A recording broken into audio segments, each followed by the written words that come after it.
Hi, everyone. This is Tom Salemi of Device Talks. Welcome back to the Device Talks Weekly Podcast. Yes. It's another great episode of the podcast coming your way. First, Chris Newmarker will be visiting with his armful of newsmakers. We couldn't keep count of how many there were. Pretty sure there were 5, but they're all great stories in MedTech, and I know you'll enjoy that conversation. After that, I will share the interview I did with Cecilia Soriano. She is global president of Baxter's Infusion Therapy and Technologies business. And Cecilia will be at Device Talks Boston, where we'll talk about how Baxter came back from the terrible damage brought on by Hurricane Helene. So looking forward to hearing that story. And I think there's going to be a video that will sort of help start the conversation and tell the tale. So make sure you join us at Device Talks in Boston, and you can register at boston.devicetalks.com. The registration numbers are off the charts. Very excited to have a full house there at the Boston Convention and Exhibition Center. Make sure you join us and use the code DTWeekly25. It's a code I created especially for you, loyal podcast listeners, so you can save yourself 25%. So go to boston.devicetalks.com to register. Look forward to seeing you there.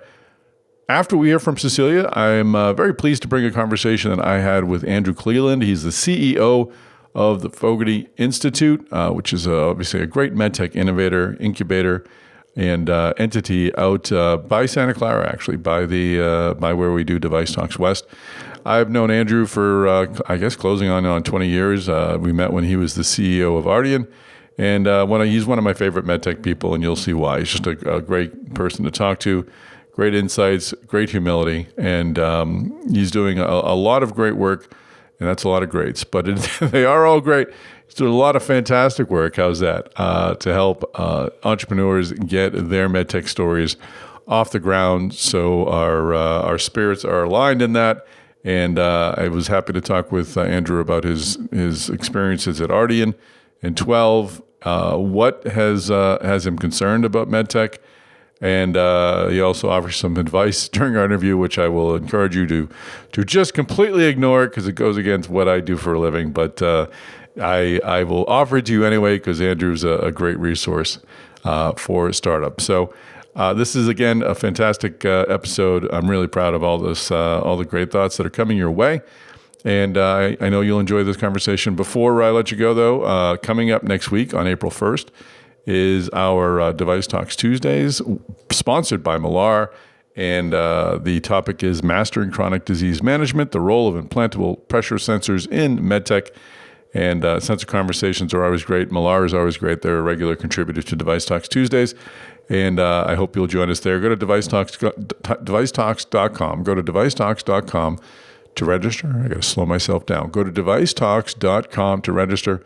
You can register and watch it live when you get your questions answered right away, or you can watch on demand when it's convenient for you, and you can still ask questions, but you'll have to wait a bit, but Millar will get back to you. So I hope you'll be part of Device Talks Tuesdays this Tuesday, April 1st. The live presentation is at 4 p.m. Eastern. All right, folks, without any further delay, let's get this podcast started. All right, you ready for this? Ready.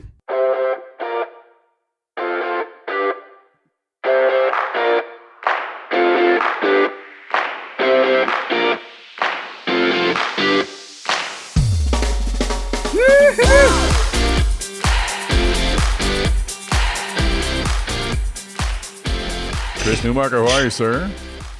Good, Tom. Good to be here, man. Are you sure? You couldn't even get that out. Holy moly. Sorry, you just managed to ask that to me like right when I was sipping a coffee. So it's like I'm choking on it. Like, yeah, Chris is gone. That's it. Answer the question, Newmarker. How are you? That's a wrap on Device. Choked on his coffee. Death by podcast. Death by podcast.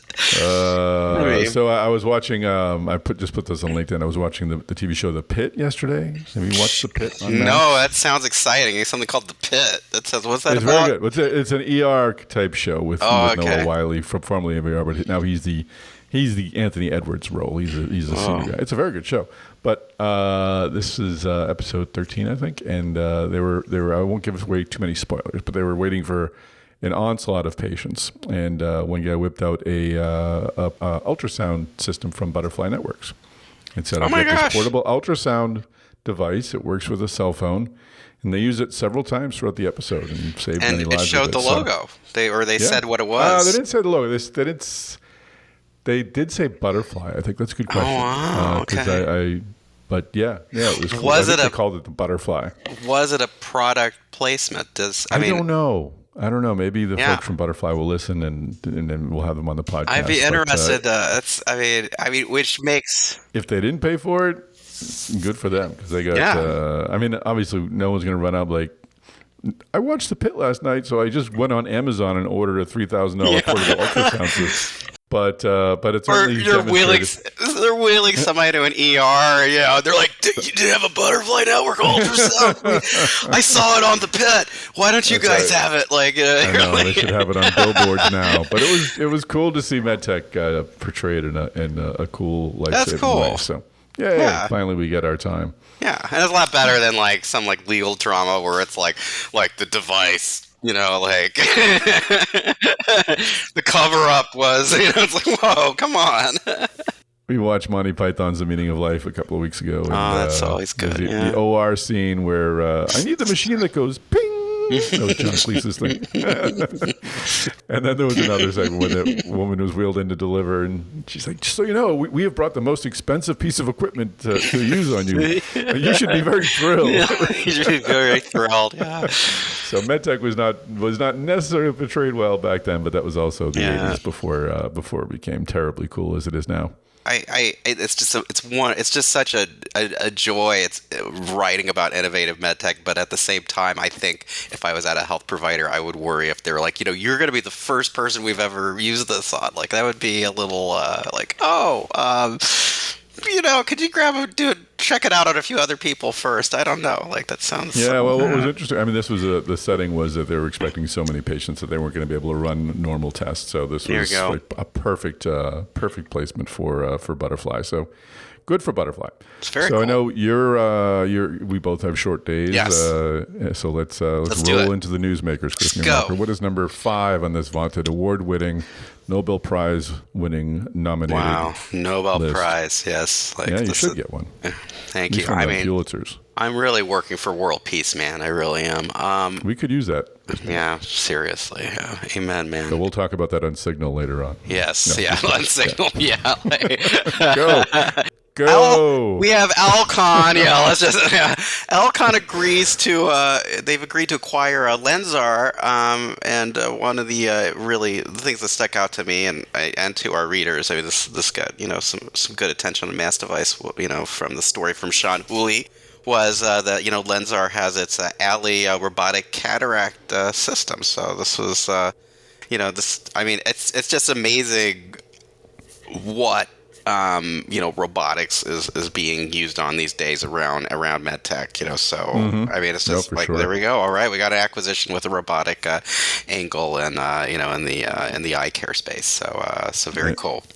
And we'll have our DeviceTalks Surgical Robotics digital series the week of April 8th, and we'll have Lupin Dental or Lupin Robotics, dental robotics, space. Yeah. So we're definitely using that week to explore some different applications for surgical robotics. So moving away from, we'll have one larger OR system, SS Innovations, which is the company based in India. Yeah, a Da Vinci-like system that they're being really pushing toward, or at least not pushing toward. They're able to perform cardiac surgery, and they're doing a lot of work in power surgery. So it's Friday. Very cool it's Friday. Sean's on vacation. I've been cranking out stories on Mass Device this morning. I had SS Innovations news. Like they got regulatory approvals in Philippines and Ukraine, and they also unveiled this cool bus thing with with their surgical robotic system inside. That's like a mobile telesurgery unit to roll around India. That was pretty cool. I visited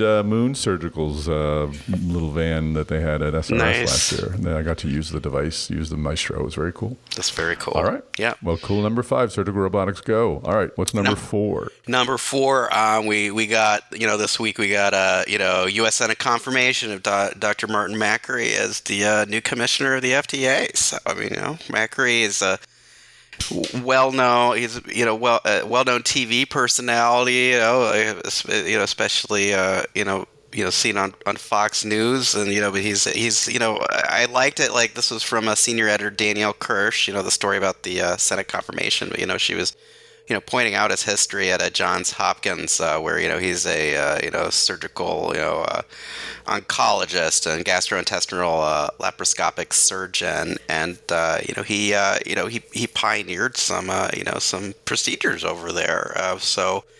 He's someone who's really interested in MedTech innovations. So that'll be, even as FDA grapples with everything going on around the government right now. This will be interesting to see what Makary does with MedTech innovation at FDA. Yeah, no, we'll certainly see. I'm one of these people who never know these well-known TV personalities. Like, I hadn't really heard much about him before this, so I need to do a little research. But this news was sandwiched with some more news regarding the FDA. Yeah. And RFK Jr., the HHS secretary. What was the news there? Yeah, he had a announcement on X that the cuts, layoffs the federal government are coming to HHS, including the FDA. So, the plans he announced on X were layoffs of 10,000 full-time employees, 3,500 FDA employees. So, those will be coming down over there.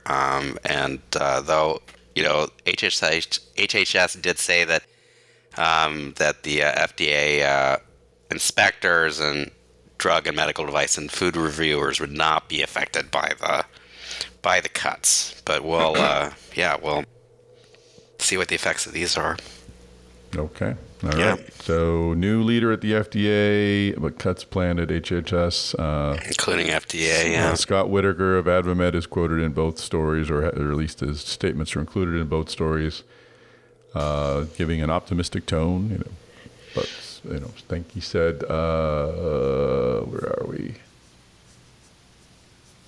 About Dr. Makary, he said, as a renowned surgeon and health policy expert, Dr. Makary understands the importance of improving patient access to transformative MedTech. So, very general statements.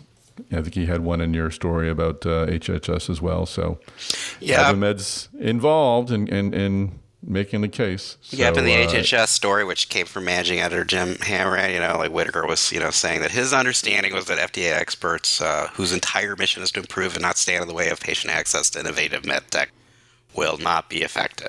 So he was kind of saying this. That was in an email. Jim apparently emailed with Scott Whitaker, so that was directly from Scott Whitaker. Yeah. So we'll see. Yeah. Buckle up, folks. All right. Yeah, buckle up. What's number 3? There's a lot going on in the news right now, Tom. A lot going on in the news. Number 2 on the list, we've got Abbott is number 3. Gosh, that was a combo, right? That was an FDA combo meal. Sure, yeah. Let's do an FDA combo meal. That sounds good. So sounds like FDA. I don't know. That doesn't sound like something I want, actually, Tom.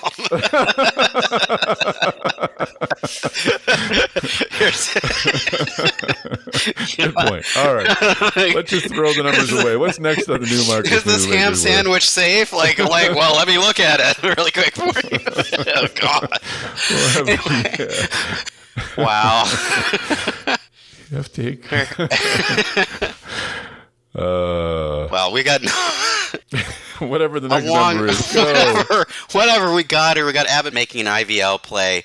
They've received an FDA IDA for their IVL system, and so the studies are going to be getting up on the way. They're enrolling up to 335 subjects at 47 U.S. sites. So This will, be helping them, step up to, compete more against Shockwave Medical, which is part of J&J and others. So, that's very exciting. And, there was other Abbott news this week as well, that they had a, CE mark for their, their Volt pulse field ablation system. So they're stepping up into that space as well. That's excellent. Yeah, we'll have an IVL intravascular lithotripsy panel at DeviceTalks Minnesota. I'm expecting we'll have folks from Shockwave, folks from FastWave, and folks from AVS there at least on a panel. And definitely I'll reach out to Abbott and see if they want to be part. And also, I think having some conversation about their new PFA system will be great. It's just interesting how all these big strategics are lining up around IVL, around PFA, around renal denervation. So there's definitely some those are some competition. Yeah, I mean those coming, are you just listed pretty much the three like really hot cardiology treatment techs right now. So yeah, I mean that's Boston Sci had a renal renovation play with the acquisition of Sonovi, and adding that, of course, to Medtronic and Recor. There wasn't a fourth, right? Yeah, Boston Scientific was the third one, but three's a good number. Yep. So like a lot of just a lot of exciting stuff going on. I mean, and I just got to think innovation, like really, competition can just really fuel innovation. So I mean, it's great to see this all going on. So And I think you're right. That was number 2 because I'm looking now at my browser here, and I had an extra J&J there you go. Yes, story up there. I thought Alcon's there were 3 number of them, but 5. there's only 2. Yes, so Tom, you just I threw it spoiled all. it. That's all right. Sorry, everybody. Let's do this over. Let's start over. All right. Okay, no, let's not do that. All right, Alcon number 5, Macri number 3, RFK Jr. Alcon number 5, Macri number 4, RFK Jr. number 3, Abbott number 2, number 1. We've got. This is brought to you by Sesame Street, where we're learning how to count down from 5. Sorry. Number 1. Elmo says Big Bird is sad now. J&J MedTech launches its.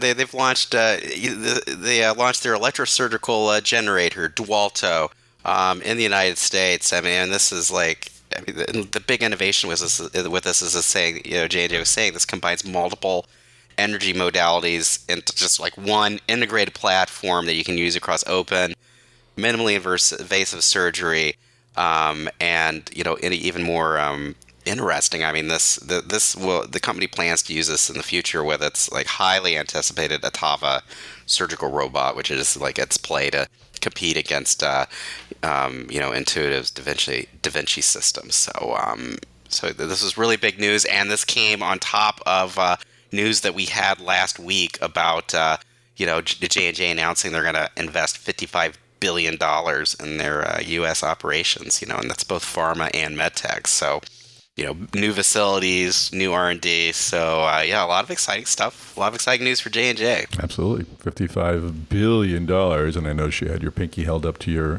mouth when you said that, a la Dr. Evil. Of $1 billion. No, you did not. You did not. No, that's great. Not, it's great to see J&J pouring more resources into their 2 life sciences businesses and Otava. Yeah, we'll see where we're going. This is I look forward to hearing from Steve Bell. He'll be at DeviceTalks Boston, and he'll help me understand the importance of the Dualto energy system and where it puts Otava and sort of on the competitive landscape. Because I need a whiteboard just to track all of the different applications that's going on with surgical robotics. There's just so much happening. So Steve will be there, actually giving 2 presentations at DeviceTalks Boston. He'll talk on April 30th. He'll give a presentation to the whole group, but he'll also have a presentation in our engineering theater on May 1st, which will be a longer presentation. So if you need to understand everything that's going on, join us at DeviceTalks Boston. Steve Bell will be there. Joe Mullings will be there. And we'll have lots of great surgical robotics companies presenting as well. Maggie Nixon of Capstan will be interviewed by Joe Mullings. So it'll be a great couple of days. It's almost like you'd take the listings for those 57 companies that we had in our mass device surgical robotic spec report down, still available for download. But I mean, you could like get a whiteboard Right. and just take that report and start like marking it up. Like this is doing here and here and here, and it's just, and we're still like like covering like new systems. Like since that report came up, it's like we'll have to include that next year. I mean, it's just the amount of different companies doing things. It's just. That's another very exciting space. I mean, it's a great time to be covering MedTech, Tom. I mean, there's just a lot of really cool stuff going on. All right, man. All right. Great job with the newsmakers. And we'll talk to you again. Take care, Chris. Talk to you again. Take care, man. Bye. All right, now I'd like to bring in an interview I did with Cecilia Soriano. Of course, she is Global President of Infusion Therapies and Technologies at Baxter. She will be at DeviceTalks Boston. She and I will talk about how Baxter came back from the devastating damage brought on by Hurricane Helene. So we were initially going to have her speak at DeviceTalks West, but the hurricane hit a few weeks before. Obviously, they could not be part of DeviceTalks West, so we're very thrilled to have Cecilia Soriano at DeviceTalks Boston. I know it'll be a fantastic conversation. I spoke with Cecilia at the studios, the 160 studios at the Mullings Group, and I was joined by my good friend Holly Scott of the Mullings Group. So let's listen. Hi, everyone. This is Tom Salemi of Device Talks. I'm very happy to be here at 160 Studios. We're visiting with some of our keynote speakers for Device Talks Boston, which is happening on April 30th and May 1st at the Boston Convention Exhibition Center. And right now, I have the opportunity to visit with my friend Holly Scott of the Mullings Group. And our guest today at this moment is Cecilia Soriano. She is the Worldwide President of Infusion Therapies and Technology at Baxter. Cecilia, thank you for joining us today. For having me both. So folks who pay attention to our websites may noted that you were going to be a keynote speaker at DeviceTalks West, but last fall, of course, Hurricane Helene struck, and it was all hands on deck at Baxter, and we are happy that things are moving forward there, and we're extremely happy and that you're going to be sharing that story at DeviceTalks Boston. So Cecilia, just give us a breakdown or a sense of what those times were like at Baxter when the storm first hit, and then of course we want to get into the recovery a bit. But what happened back in October? Yeah, so it seems like ages ago, and but I'm going to take you back to late September. So we were, as you know, I was supposed to be elsewhere. But unfortunately, as Baxter, we track all storms whenever we have a facility. We literally, during hurricane season, track where storms are across the U.S.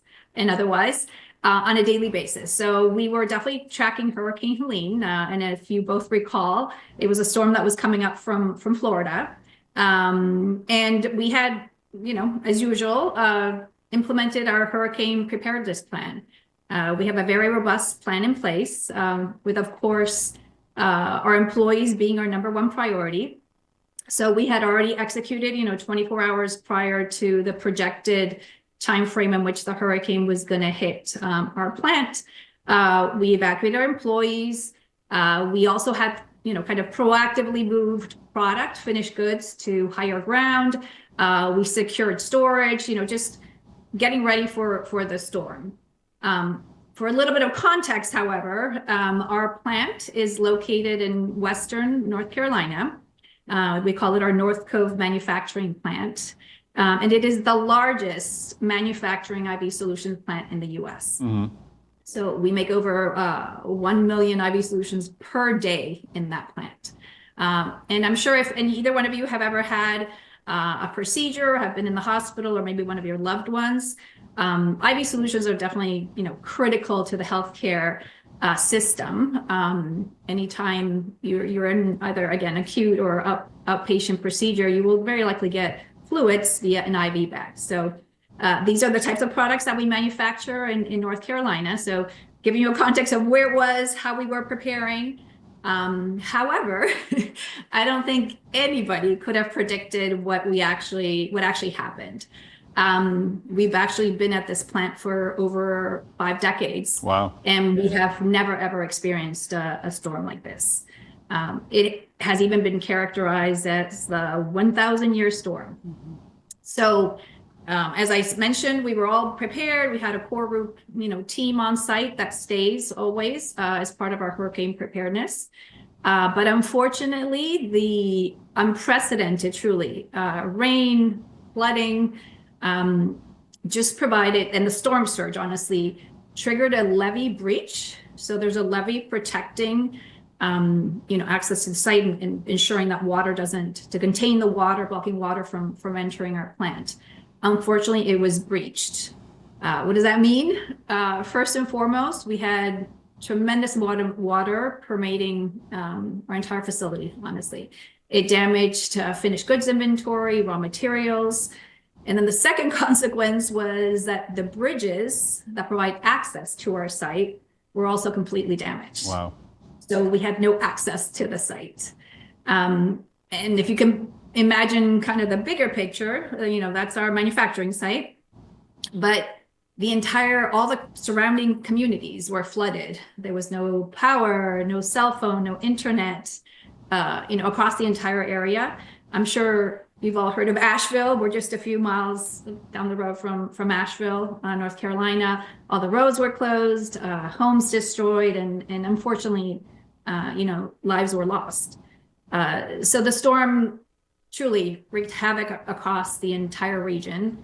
And it's hard to imagine now, what we found, because I was at the site, 48 hours after the fact, of what we found when we got there versus the tremendous, tremendous work that the Baxter team did and the community, honestly, to get us where we are today is truly, in my mind, nothing short of a miracle. Well, I'm being in Florida and a native Floridian. I'm no stranger to hurricanes, but that one surprised everyone. We're on the East Coast. Yeah, it came out of nowhere, and through even our area, we saw tornadoes that had never been seen in history. These are tornadoes that are classically in the Midwest. That some of the things that came through, it was crazy. That facility, 2,500 people, is that right, at that facility? Yeah, 2,500 people. What do you do with people that are now, so you've got this facility and obviously the ripple effects of the products and the patients that needs them. Yeah. So there's that whole side of it. And then you've got these employees. What do you tell them? Okay, stand by. How does that work? Yeah, so we wanted first and foremost for them to be safe, right? So again, that's why we evacuated as soon as we saw the storm coming, and that's just part of our normal procedure. But after the storm, as you can imagine, we needed to account for every single one of those 2,500 employees, and we did. But as I mentioned, no cell phones, no internet, roads closed. It was hard.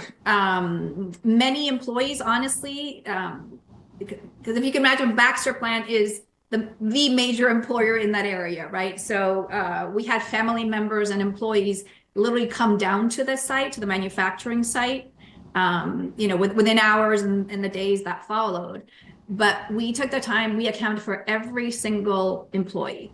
And if that meant, and we did this, knocking door to door to each employee's homes, we did. And several of these employees, by the way, live up a mountain, which was extremely hard to get into. So that was our number one priority. And I'm happy to report, of course, that within days, we had accounted for all 2,500 employees. Secondly, though, once our employees are accounted for and safe, it was also just assessing, before we could even assess the impact, you can't even imagine the amount of just cleaning up that needed to happen before we could even assess, each one of our lines, if they were working or not.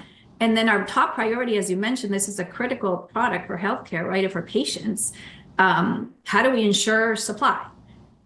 So the good news around that is, although obviously our plant was shut down, I mentioned before we have a really large warehouse on site, which most of the product there was safe.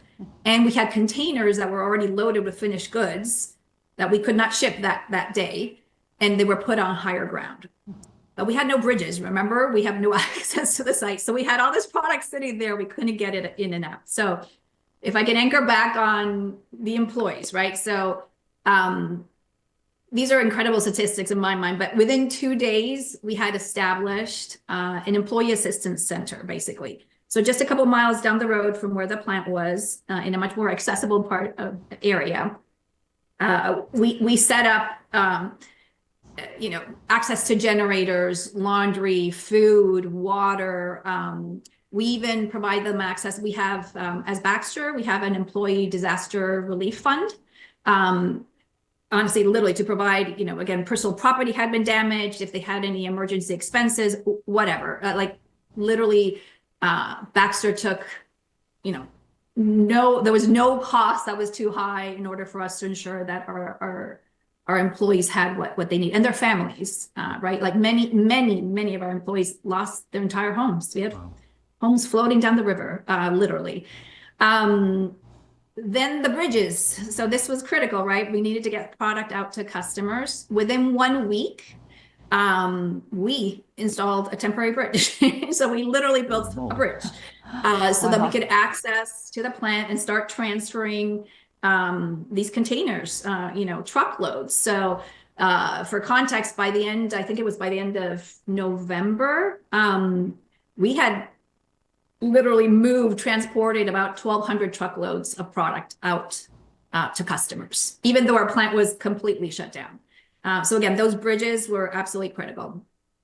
And then I will be showing you a video when we go to Boston, so you get a better picture of kind of the devastation at the plant. So this will become a little bit more clear, but the amount of mud and water that needed to be drained and just deep cleaning every single inch of the plant. I have to say our plant now is absolutely impeccable. It is absolutely impeccable now, but as you can imagine, it took tremendous amount of effort.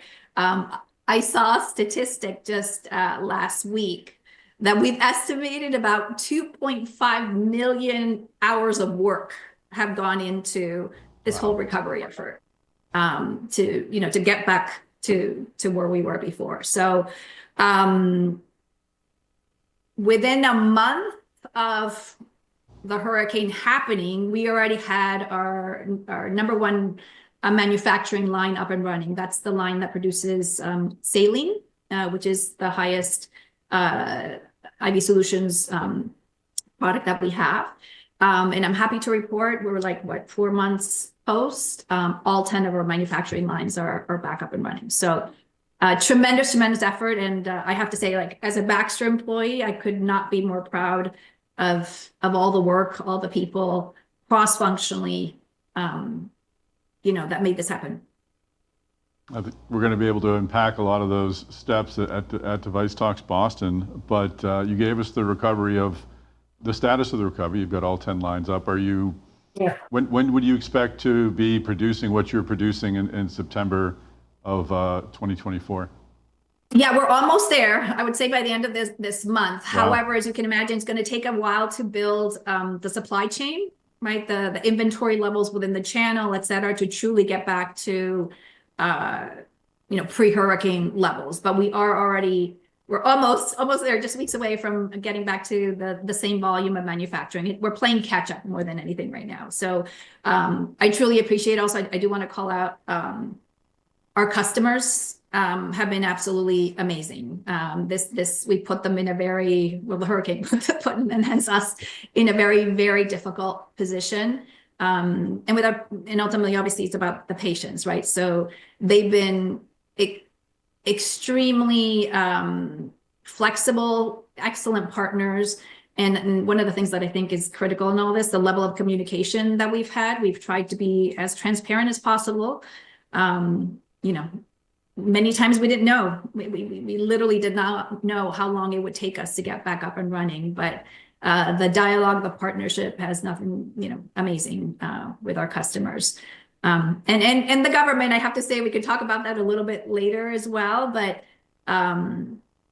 we actually activated our global network. And so working, with the FDA and HSS to have special import licenses to bring product was also critical for us to, kind of to bridge the gap until our plant was fully up and running.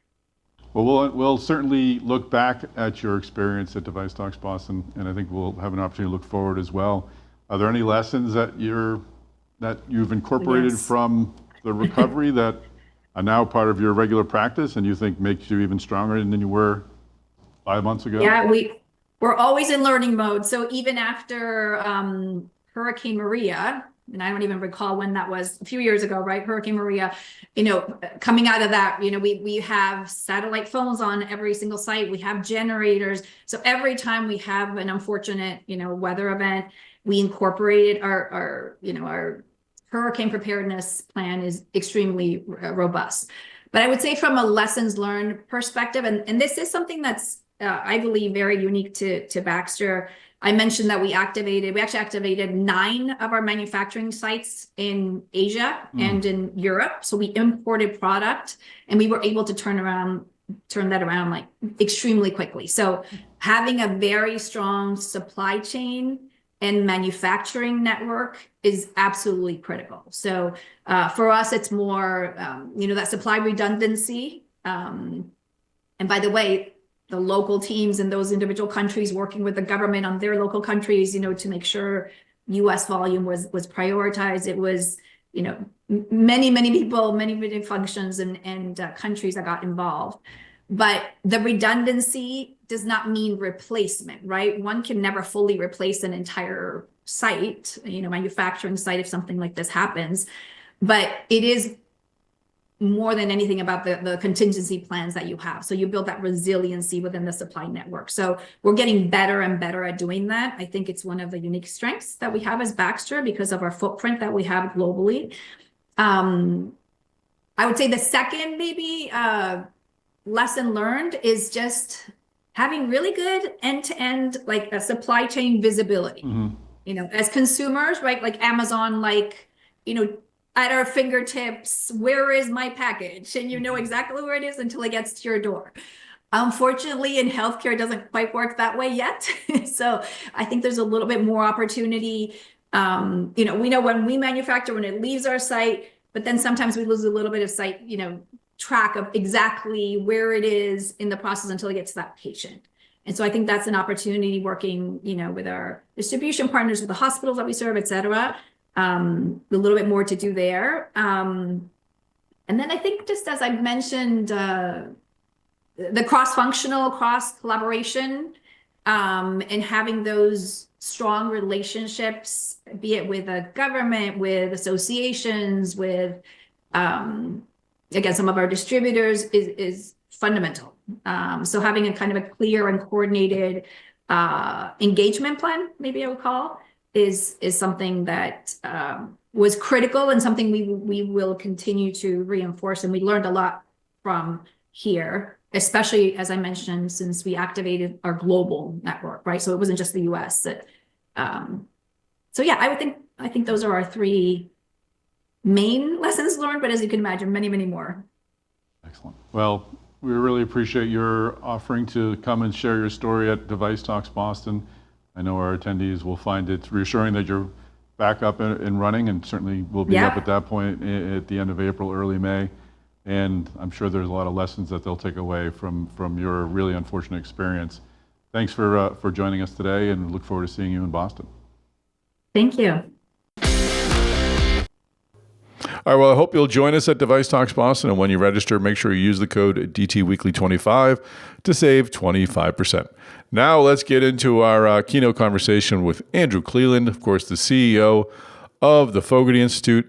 We'll talk about the award that the Fogarty Institute is helping to organize, and of course, we'll include a link to the release and to the form where you can make your own nominations in the podcast show notes. Well, Andrew Cleeland, welcome to the podcast.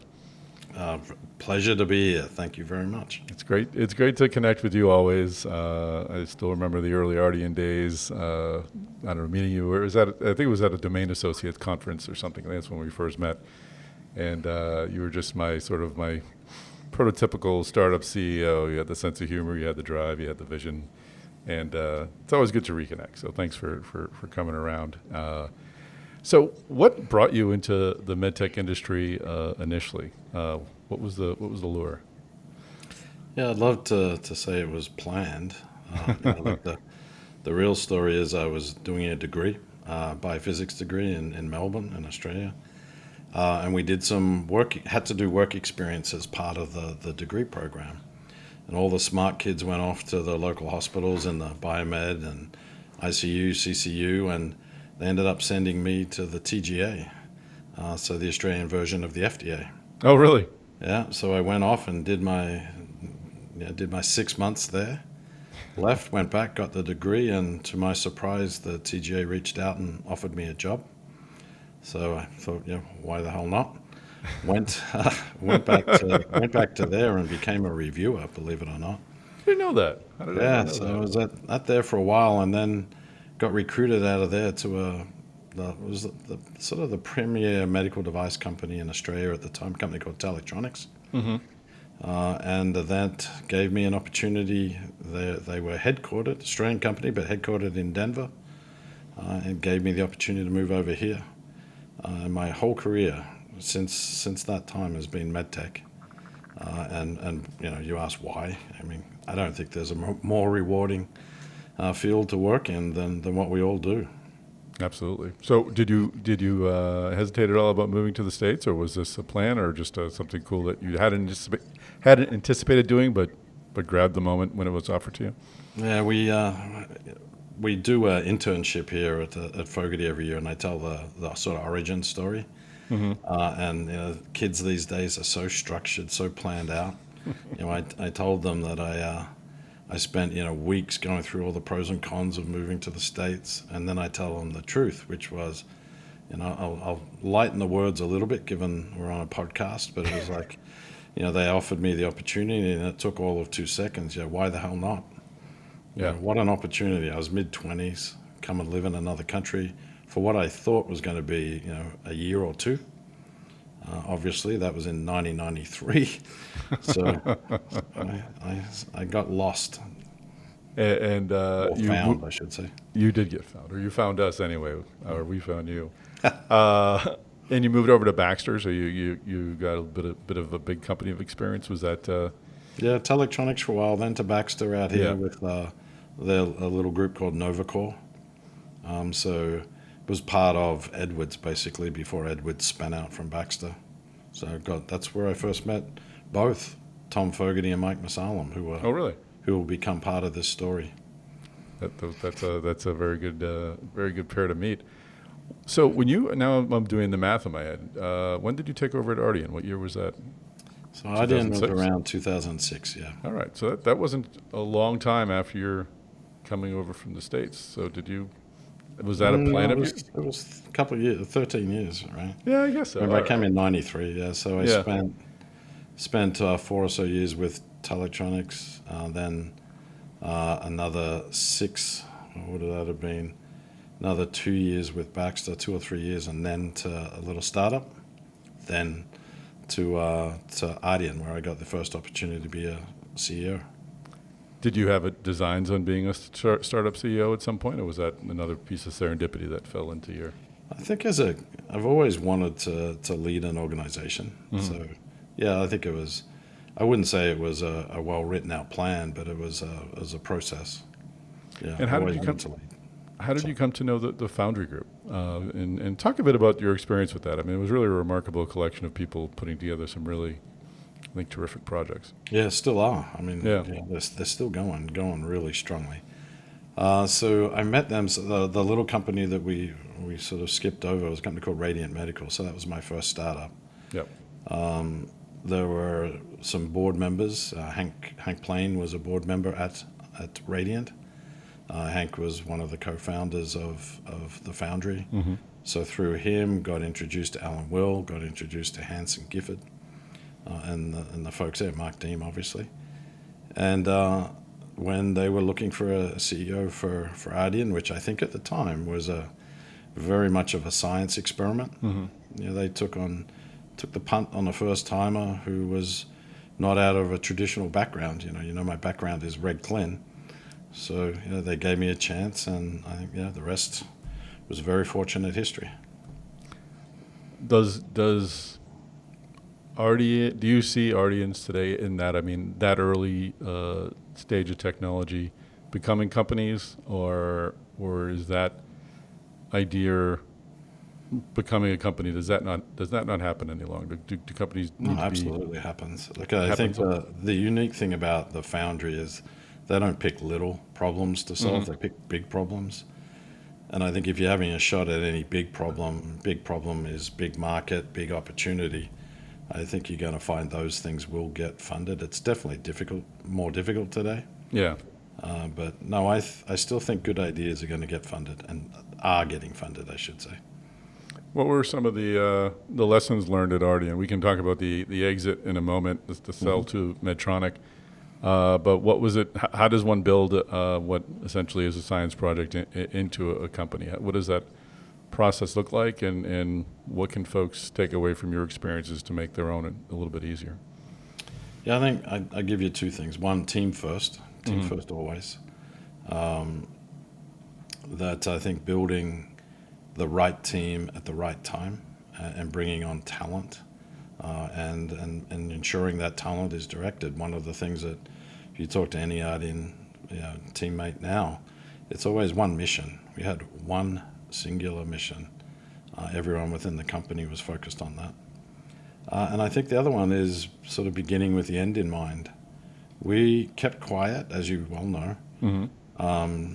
People don't believe that at this point with all of the hoopla around the potential exit, or around the exit at the time, but for years we just kept things to ourselves, and built an organization based off science, and so it was a science experiment. We knew that, so we had to make sure that we could develop the story, and so a ton of work going into building not only the sort of the clinical background and the clinical experience, but preclinical. We spent a lot of time on IP. We spent a lot of time just building out all elements of the organization, looking ahead. I think a lot of companies fall into the mistake of looking to the next milestone, and not. You need to have that dual focus, right? You need your head down and just get that next thing done. But you've also got to have a head up in recognizing what's over the horizon and what you need to ultimately accomplish. What do you miss when you don't keep your head up and look at the horizon? I think you can end up going down blind alleys sometimes, and then not realizing that you needed to be clinical evidence today is not only for physicians and for FDA. There's obviously a large payer component to this. And so I think a lot of, if you don't think, we call it end in mind at Fogarty, if you don't keep the end in mind, you're going to make decisions that are short term, look good, long term are mistakes. And what do you see, what qualities do you look for in the people that you bring on board? You mentioned the importance of team. What made someone a right fit for that company, and is that person a right fit for any startup company, or is there really kind of a specific a genotype for a specific company? I think the latter, right? Yeah. I think so. What do I look for? I look for intelligence, right? You got to be smart to work in one of our companies. I need a lot more smart people around me because I bring the IQ down. But it's number one is you got to be smart, but you also got to be committed to your teammates, right? I think that is one of the biggest things that both companies had the chance to lead, and now this third one is we've got a group who perceive themselves as family, so they're committed to each other, but just get the stuff done. All right, so there is a sort of action orientation. But yeah, look, I think that every single company is different, depending on where you are in the lifetime of that company, and then the leadership too. Like certain leaders attract certain people, and I tell you, there are probably a ton of really good folks that didn't end up working with us, that we interviewed, just because they, and I'm sure they've gone on to successful careers. It's just they weren't the fit for the team. Interesting. And let's just close out the Ardian story with the sale. I mean, I think if I remember the number correctly, it was $800 million up front and $1 billion. And the dollars are important, but they're not important. No. But it was big. It was a big acquisition and certainly woke a lot of people up. But then, of course, the technology ran into some roadblocks and some disappointing clinical trials, specifically the clinical trials announced at J.P. Morgan in 2014, I believe. Mm-hmm. That's out of your hands. You sold the company, but it's still your baby. You raised it. You kind of sent it out into the world. What is that process like? What is the emotional ride like for you watching that happen? And what has it been like watching the FDA approval come through finally last year? Yeah, so it's gut-wrenching. Yeah. Right? It was gut-wrenching at the time. I believed then, I believe now that this works and works extremely well. It's a very important therapy. 70 years of animal experimentation, 50 plus years of surgical precedent. So, it worked. It's a difficult clinical trial to run. Mm-hmm. And I give tremendous credit to Medtronic in the way in which they've gone about bringing this to market. They never lost faith. They believed in the fundamental, the fundamental science, but also in the business potential here. Mm-hmm. I think I heard Jeff Martha on one of his recent earnings reports say this could be the biggest thing that they've done, and yep. I totally agree. But you got to give the team there incredible props for continuing and fighting the fight. I think, as with most things, most people don't truly understand what's going on, and they react, to the highlights or the headlines, I should say, rather mm-hmm. than to the fact. We saw that, and look, we went from being really quiet and stealthy to all of a sudden we're the belle of the ball. And so, surprise, surprise, we became a target when things went awry. Mm-hmm. No, that's good. It's good to see a long way. And you asked, sorry, I wrote a little article up in the newsletter that we sent out about the day that I probably shouldn't say this, but got a little heads up that this was coming. Was sitting at a local bar with one of my Ardian mates, and it came through while we were sitting there talking about this stuff, and it's just the two of us, and you got these two grown men sitting there crying together. Oh my gosh! So it was really emotional. It was wonderful to see. Clearly you have a fiduciary responsibility to your shareholder. At least the board of directors do, and they're going to sell things. But it kind of runs. You start off with a mission to start a company to create a cure, and then mm-hmm. you're required essentially to hand it off to someone else and to go through what it's gone through. I don't know if I have a question there, but I've never really kind of realized the sort of dichotomy of the diversion of interest where you want to develop this cure, but you also are forced to hand it over. Is that a conflict that entrepreneurs go through if they're lucky enough to be offered to have their technology acquired? I mean, to turn a success into a problem, but passion is so much about this, and mission is so much about this. It's tough to hand it over to someone. Look, it's always incredibly tough, but it's also when you live in our world, which is the venture world. Yeah, there is a responsibility to get a return for your investors. The other way of thinking about this, because people have always asked, what would have happened if you guys just continued it yourselves? And look, if we ran into the same issues that that Medtronic did in the clinical trial, we would not have survived. Yeah. Yep. Right. They survived and they were able to continue through. Now, would we or would we not have hit the same problems? Who knows? Yeah. So, I feel very thankful for that opportunity. Obviously, it is coming. It will be out there. It is out there, I should say. Mm-hmm. And give it a couple of years. It is going to be huge. It's going to help a lot of people. So I can look at my kids and say, look, I did something really good here. This is why Dad's away from home. Mm-hmm. But the other element, I can also look at my employees and say, wow, we changed their lives financially. And that's a wonderful thing too. Or maybe it's also helped some investors along the way too. Maybe a little bit. No, that's great, and it's just one of the stories I sort of, when people ask me favorite MedTech stories, I think Ardian is the one I always come up with. But you were involved in another success, 12, that came out of the Foundry. One that I didn't follow as closely, but what was, you kind of hopped right back into it. If I looked at the timeline on LinkedIn right, it was probably a few months after Ardian that you took on another role. Was there a temptation to hold back, or did you just have the fever to do it again? There was a lot going on at that time. So I was working for Medtronic post-acquisition for a little bit, then had some family health issues. Oh. So then left there, and Hanson, remember I was actually away on vacation, and Hanson rings me up and brought up the idea of 12. I wasn't quite ready, but it didn't take too long and too much convincing to jump back in. Again, it was a moonshot, to pardon the pun, but no one at the time had done a mitral valve play, and I just thought it was a challenge. Mm-hmm. And it always helps working with the Foundry. Absolutely. Start off with a good idea.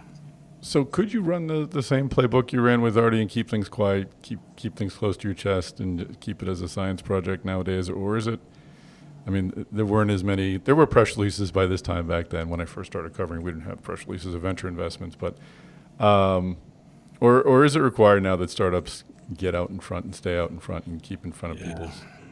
That's a dilemma we face, right? Yeah. Look, I'm still anti-publicity for the sake of publicity state, right? If you have a good idea and you believe it's going to get funded, you don't need to be telling the world. I've seen it so often that these little companies go and do one of these Shark Tanks for $10,000 prize potentially, without realizing that there are folks out there in the audience that are, remarkably good, strong entrepreneur engineers who are looking at what they're doing and saying, that's interesting. It's like, why give away information?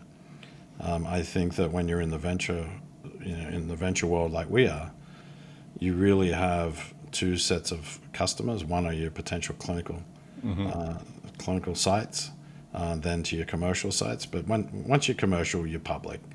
But when you're in that early stage, it is the clinical sites that are going to partner with you, and it's the potential acquirers. The fact that the rest of the world knows who you are, to me, is more of an ego trip than a business necessity. So I do think, and we do counsel companies to really consider when they go public. Everyone has to have a website, but keep a website without too much information. As a creator of podcasts and events, I'm going to cut this completely out of the podcast because I don't listen to him, folks. He doesn't know what he's talking about. He's only had successful exits of two major MedTechs. Listen to the guy with the podcast. He knows everything. So that one, though, Tom, that is such an important thing, right? Yeah. That it's balancing. How do you have it's the beginning with the end in mind, right? You have to understand why you're doing the podcast, why are you doing this publicity, why are you doing this thing. And if it is not meaningfully impacting your way forward, you shouldn't do it. Now, I'm sorry. No, then, that's... when you get to the point, and you want to talk about companies that are changing practice, and that's later, right? That's great advice, and I think that is, and it makes sense. I mean, people come to me with stories, and I kind of wonder, why would you want to tell me this at all? But moving on, so what transpired after 12 that led you to lead the Fogarty Institute? Well, actually, before I get into that, I'd love to just sort of, this is kind of a typical question, but how has entrepreneurism changed in MedTech from 2006 to today? Not when you joined Fogarty, because I'm assuming you joined Fogarty because you obviously love entrepreneurs and you love MedTech and you wanted to further that along. Did you see joining Fogarty as sort of an opportunity to fix something, to strengthen something? Does entrepreneurship in MedTech need to be fixed, or it always needs to be strengthened? But what is the state of MedTech entrepreneurism? Yeah, I think it's strong, but I think you just hit the nail on the head. I mean, our whole mission here is to strengthen the early stage MedTech ecosystem. So the ecosystem, I think, might be a little out of whack, but it always continues to change, evolve, right? That's like any ecosystem is going to evolve. Is it harder to get funding today? Yeah. But that just means you need to be better at your job. And I'm probably going to end up with a lot of people in here throwing things at me. But look, you've got to find a way. You know, my favorite saying at the moment is a quote that's attributed to Hannibal, which is Hannibal of Carthage. I'll either find a way or make one. That to me is the essence of startup, whether you're an entrepreneur in 2000, 1990, 2000, or 2025. You have to understand the environment as it is, not as you want it to be, and simply find a way or make one.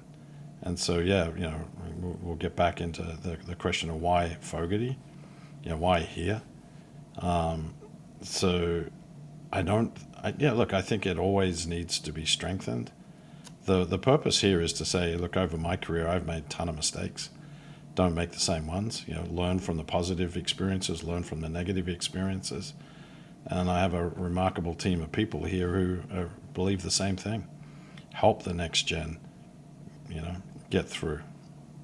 What is more difficult today? I mean, I'll be honest, I've been talking to entrepreneurs for a long time, and I've never heard anyone ever say, plenty of money out there, no problem raising money at all. It's always a difficult time to raise money. Correct. Is it? But what makes today, if I were to look at the roster of MedTech VCs, it's certainly a lot shorter than it was 20 years ago. I'm sure that contributes to it. But specifically, what are some of the challenges today that entrepreneurs face that maybe you or someone that you were in the Foundry, so that's a bit unique. You had that kind of network. But another entrepreneur not in the Foundry at that time, what did they have that entrepreneurs today, 20 years later, may not? Yeah, look, I think there is one fundamental difference, right? I think the amount of capital that is out there is the same, if not more, these days. So there is, but where it is in the system is different. Yeah.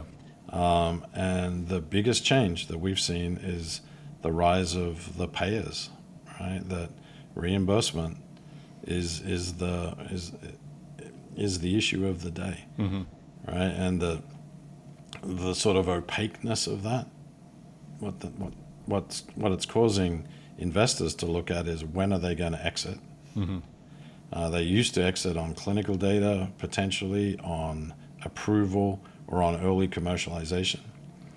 I think what you're seeing is that the strategics are waiting longer these days. And so now you're in, most companies are exiting on commercialization. And commercialization is directly impacted by whether or not you get reimbursement.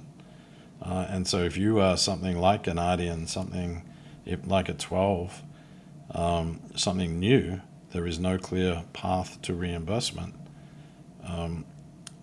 It becomes an issue in raising money. So it's not that the capital's not there. It doesn't make financial sense for some of these investors. And I think the guys up at Stanford did a wonderful review or paper that showed that the average time to getting reimbursement is about 5.4 years post-approval. Wow.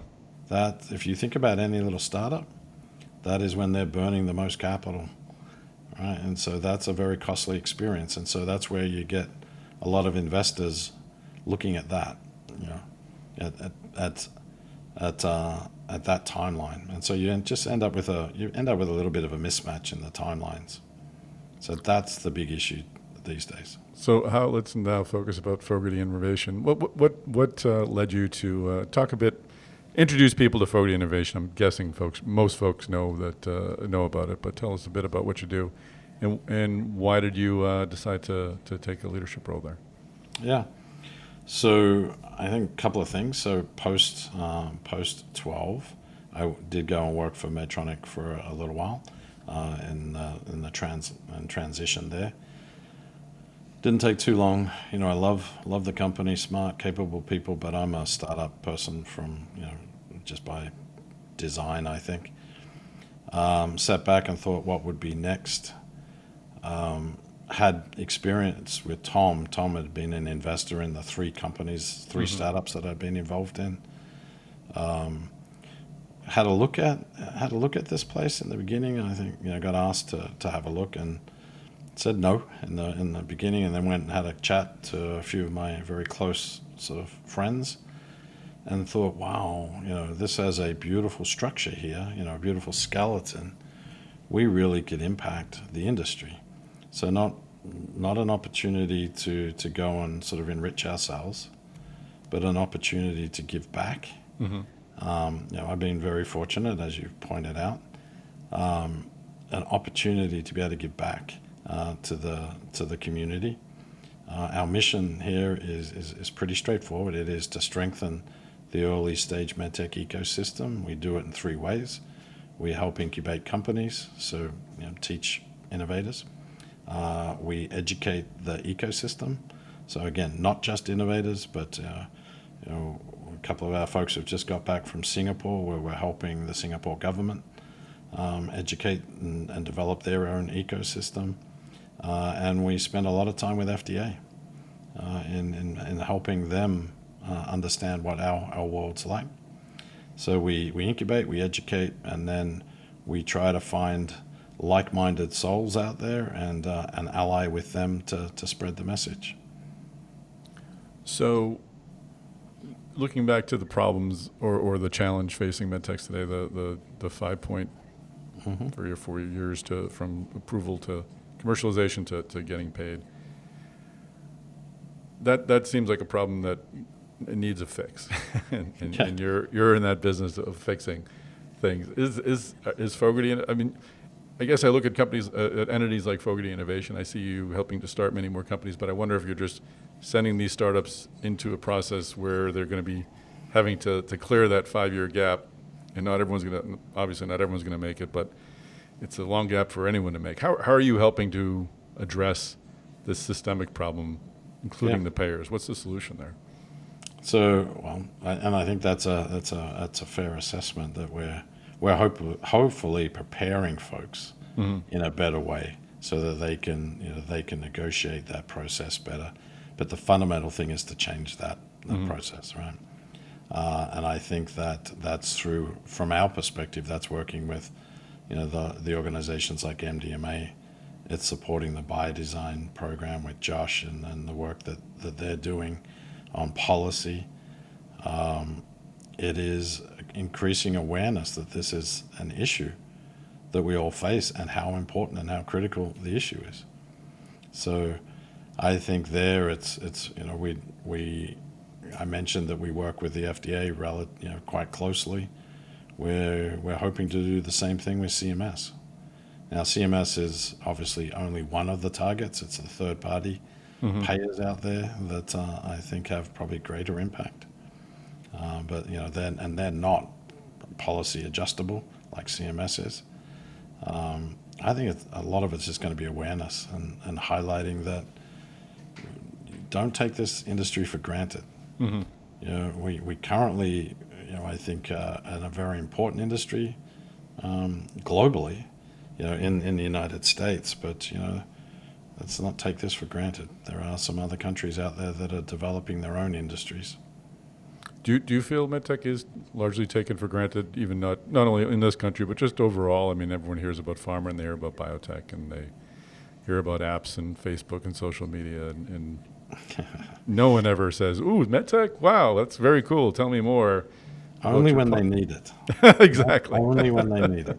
And I think that, sorry, you saw me smile when you were saying that, because that is probably the biggest chip on the shoulder that I carry, is exactly that, right? Yeah. And that's, I don't know if that was an extremely good lead-in to the Thomas J. Fogarty Innovation Prize, but that's the thing that, quite frankly, pisses me off, that there are folks like Tom, like John Simpson, like Mike Masala. I mean, go down the list. There's a ton of folks who have changed our society, right? They have changed our society, and they're not mentioned in the same breadth as some of these other folks, right? And And that, it just pisses me off. No, you're right. I think if, like I've said, if aliens came down and said you can keep pacemakers or you can keep Facebook, what do you think people are going to choose? Like, Totally, right? And going with pacemakers, like, well, unfortunately, I'm not 100% sure.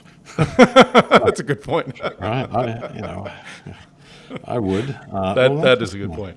Yeah, it's amazing to me, and so that is the point of this prize, which is not only to recognize a remarkable individual, it is to promote an industry. It is to promote something that I think is just essential to our society that is overlooked. Yeah, let's talk about the prize. So it's a $100,000 cash prize. What is the who would be considered a recipient of the prize? What is the process? Yeah, well, I think got to go back and just talk a little bit about Tom first, right? So Absolutely, Dr. Fogarty. Yes. Right, because I'm not sure everyone, well, they all should be taught in school, know who this guy is, right? That I call him I use 3 words to describe him: innovator, icon, and iconoclast, right? Because he absolutely upsets the status quo. He's a unique person. He's grown up, and he's a natural at building and fixing things. I think he has, and I've seen it. He has a remarkable ability to look at the way things work and come up with a better way. Mm-hmm. And that became one of his sayings, that there must be a better way. I mean, I don't know how many kids of 15 would come up, and he had a friend who had a little scooter, one of these Cushman scooters. I'm not sure if you heard this story. He's grown up in Cincinnati, Ohio, and they'd hit this same hill every time they're going home. And this thing only had 2 gears, high and low, and it would just clunk down into low gear, and Tom would fall off the back. And I don't know about you, at 15, first thing would have been like a left hook to the driver. The second would have been to hang on tighter, right? No, he went off, and in a little machine shop that he used to clean and work in, he invented the centrifugal clutch, right, at 15. Amazing. He then went on, as the legend is, right, he went on, he was working as a scrub tech at the Cincinnati, Good Sam in Cincinnati. One of his responsibilities was to autoclave or sterilize surgical tools. Sort of looked at them and started to put them like a kit of how on a tray as to how he thought they would be used. Again, I would have just chucked them all on. Here he is thinking about it. That brought him to the attention of one of the surgeons who wanted to know who was doing this, because it was really well thought through. This guy, a guy called Jack Cranley, took him under his wing, and the rest is history. Cranley was the one who was doing the embolectomy work with remarkably high morbidity mortality, and looked at Tom and said, "You got to solve this." Wow! So as a med student, he came up with the embolectomy catheter, right? And that thing sold tens, if not hundreds of millions, probably hundreds of millions by now. Still used today, and this was invented 70 years ago. Amazing. It's just truly remarkable, right? He went on, he's started 50 plus companies, he's started a venture firm, or 2 actually. Mm-hmm. And at the end of the day, he created this place to give back, so Fogarty Innovation. I just think he's had a remarkable impact. The other thing, have a look at, and we've got to do this one day, look at the leaders that he's generated through the industry, right? Guys like Alan Will. Now Alan has got a whole slew of CEOs that are underneath him, mm-hmm. And so we're 3rd or 4th generation of the Tom Fogarty effect. So we were sitting around, and it was a conversation actually with Mike Masalem, who we all know was the previous CEO of Edwards, mm-hmm. but those 2 go back a long way. And Mike wanted to come up with a way of honoring Tom. And so so it's actually the Linda and Mike Masalem Foundation, were the generous foundational donors to this award. And the award is, we tried to get it so it's it reflects Tom, right? So, I think it's what we're trying to do is this.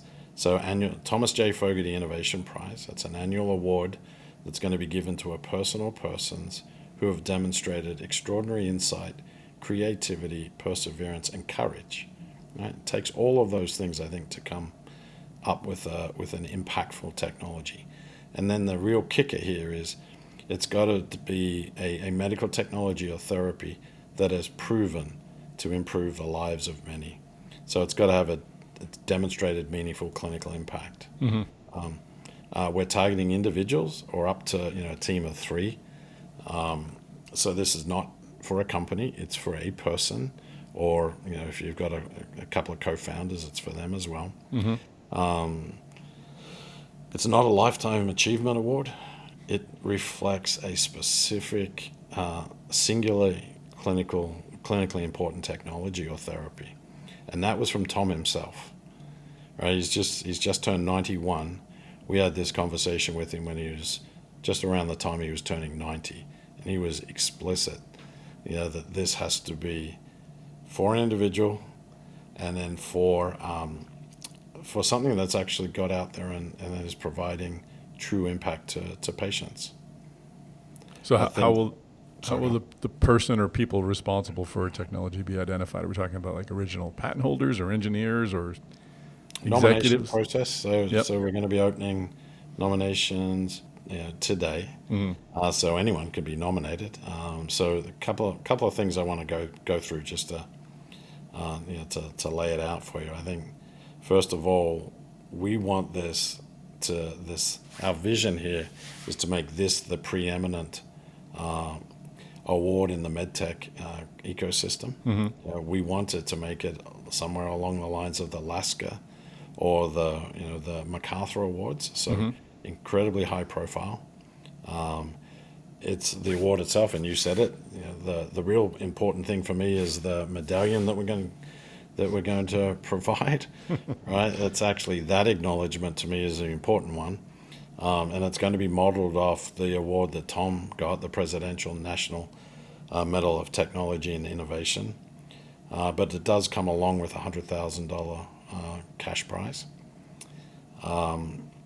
It's the nominations, as I said, are open, so they're open to anybody who meets those criteria that we discussed. We are going to be expecting at least 3 letters of recommendation that come along with that.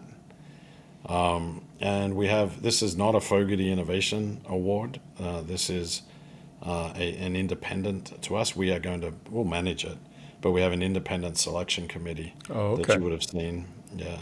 And so those folks will get together in July. We'll keep it open till around the July timeframe. They'll get together and they'll pick the winner for the year. It'll be announced in October. And we're going to you're going to have to come. We're going to have a big black tie dinner, which doesn't go over too well with me because I can pretty well tell you I don't have a black tie get up, but I'll be able to get one for the night. Neither do I, but we want to make this. I'll get one. what we're trying, Tom, is I really personally am committed to this, that this needs to be seen for what it is, recognizing a singularly remarkable person and representing an ecosystem or an industry that I think doesn't get the dues it should. Mm-hmm. And I see nominations will be open. They'll close on July 31st. Winners will be announced in August. There you go. And then you mentioned the dinner in October. So we don't have. I don't know how much time you have, but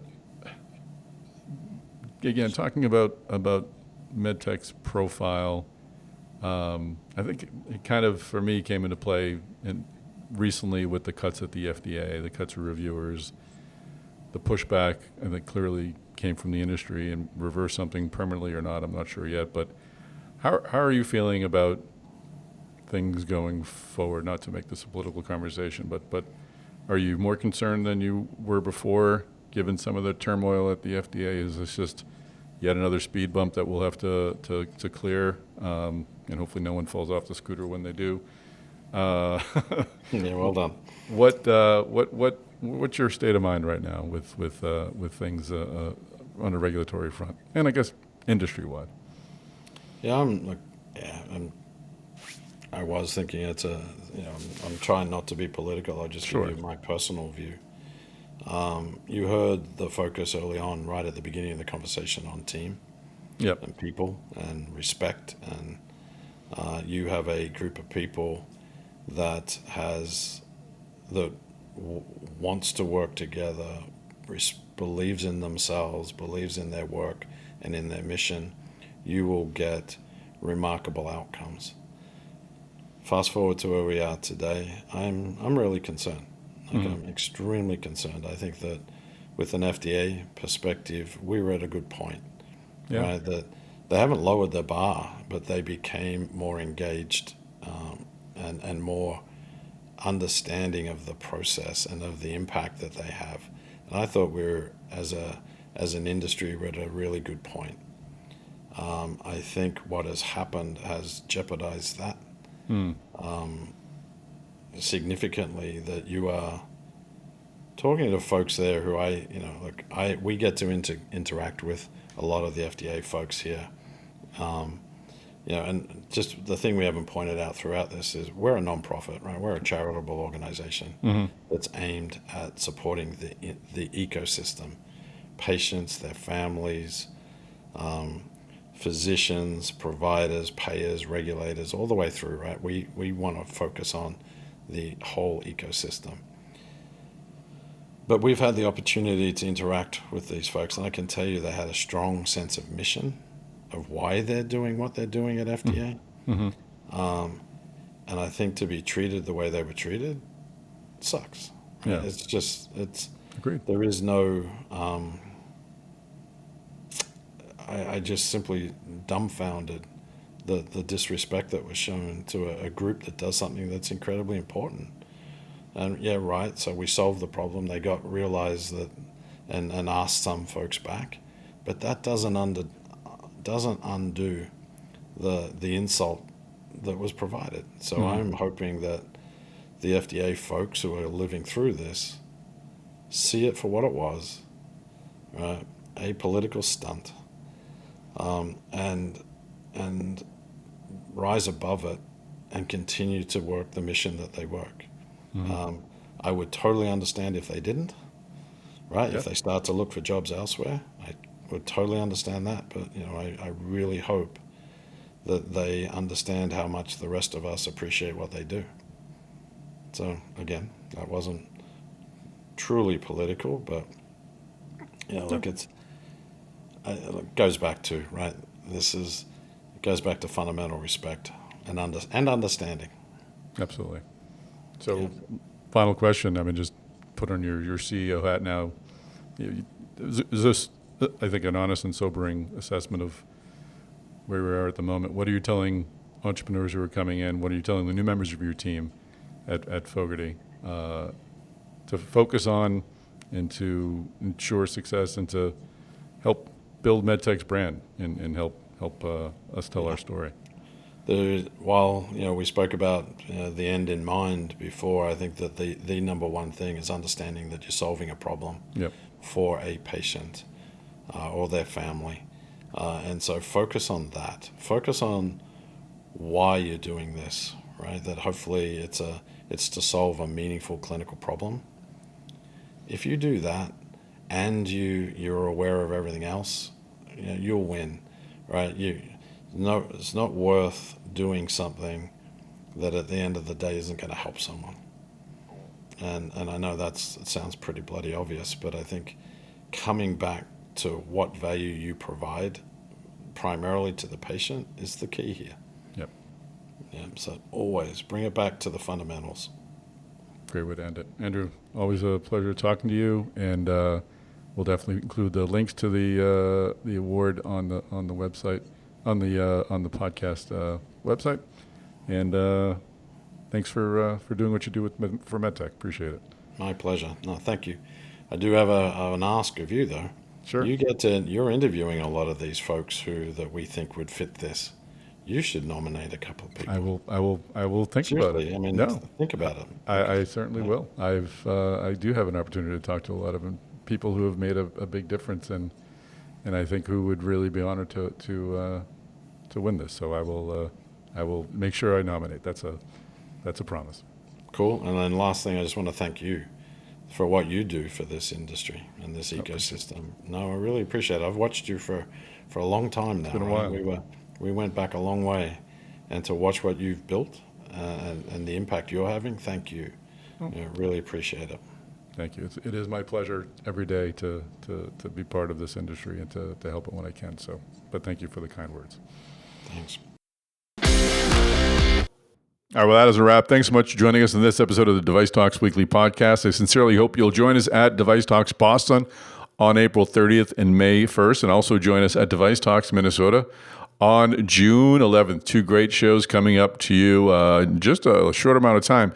Even shorter amount of time, we have our Device Talks Tuesdays coming up. It's sponsored by Millar, and the title is Mastering Chronic Disease Management, the Role of Implantable Pressure Sensors in MedTech. Always enjoy a good sensor conversation. You can go to DeviceTalks.com to register for that. Please do subscribe to the Device Talks Podcast Network so you don't miss a future episode of this or other many great podcasts. Also, connect with Device Talks on LinkedIn. Follow us there. Connect with me on LinkedIn, Tom Salemi, Editorial Director. Connect with Chris Newmarker, Editorial Leader at Mass Device. And, of course, connect with the fabulous Cleeland Brown, our Managing Editor here at Device Talks. It'd be great to be part of your future MedTech conversations. All right, folks. Well, that's a wrap. We'll talk to you next week, and we'll bring you another great episode of the Device Talks Weekly Podcast.